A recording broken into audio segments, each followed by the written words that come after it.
सारे उल्टे उल्टे हिला के पढ़ाएंगे आज। सही कह रहे हो, सही कह रहे हो। लेकिन उसकी कोशिश बेकार नहीं होती, लेकिन उसकी कोशिश बेकार नहीं होती। कोशिश करने वालों की कभी हार नहीं होती। क्या बात है। कोशिश हमने कितनी कोशिश की है कि हम इस मुआशरे को बाआदब बना सके। हमने कितनी कोशिश की है कि हम अपनी जिंदगी से सूद को खत्म कर सके। हमने कितनी कोशिश की है कि हम अपनी जिंदगी में सुन्नतों को जिंदा रख सके।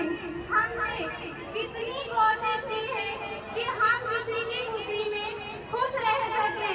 और सबसे इम्पोर्टेंट, हमने कितनी कोशिश की है कि हम अपने बच्चों को तालीम के साथ साथ तरबियत भी दें।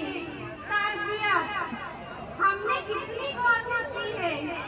डॉक्टर सैयदा ज़हरा कहते हैं कि तालीम रास्ता है, तालीम मंजिल है, लेकिन उस रास्ते को, उस मंजिल को जो रोशन करती है, जो हमें ठोकर लगने से बचाती है, वो है तरबियत।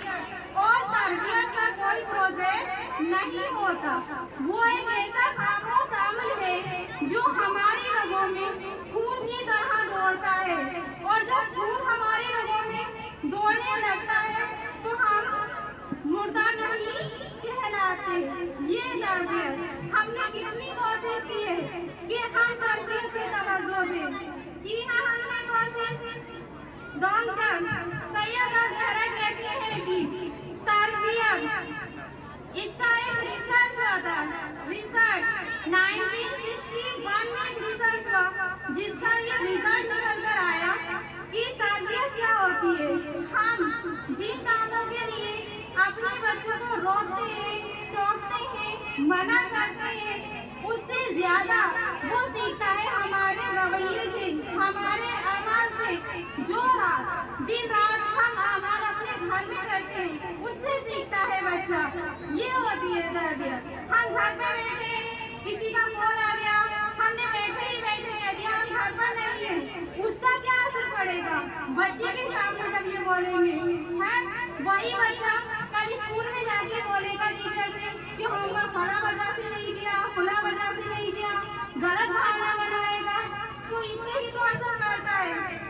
डॉक्टर सम्मा सुल्ताना एक मिसाल देते हुए कहते हैं कि हमें आज भी याद है जब हमारे वालिद साहब घर में आते थे, हमारी दादी जान वो अपने रूम में होती और उनसे मिलने जाते थे, तो उनसे मुलाकात करके जब आते तो वापस उनकी तरफ पीठ फेर के नहीं आते, बल्कि उल्टे कदमों से पीछे बढ़ते थे, बाअदब पीछे बढ़ते थे।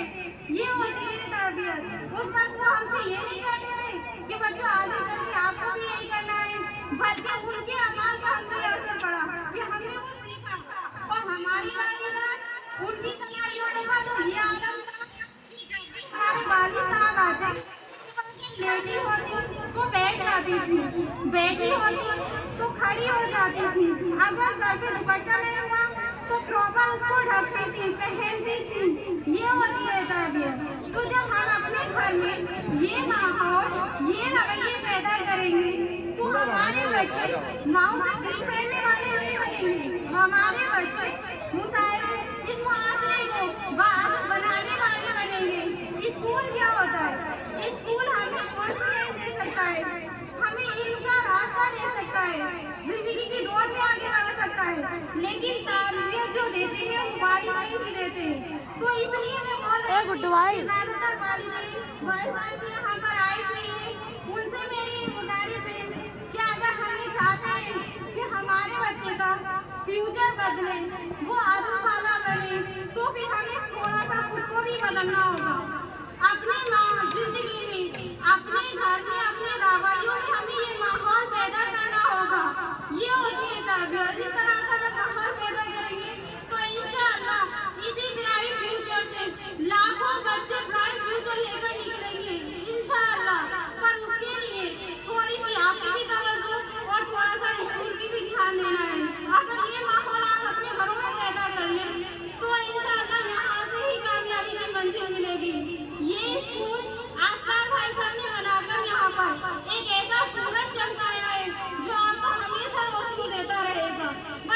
कदर कीजिए, इसको समझिए थोड़ा सा।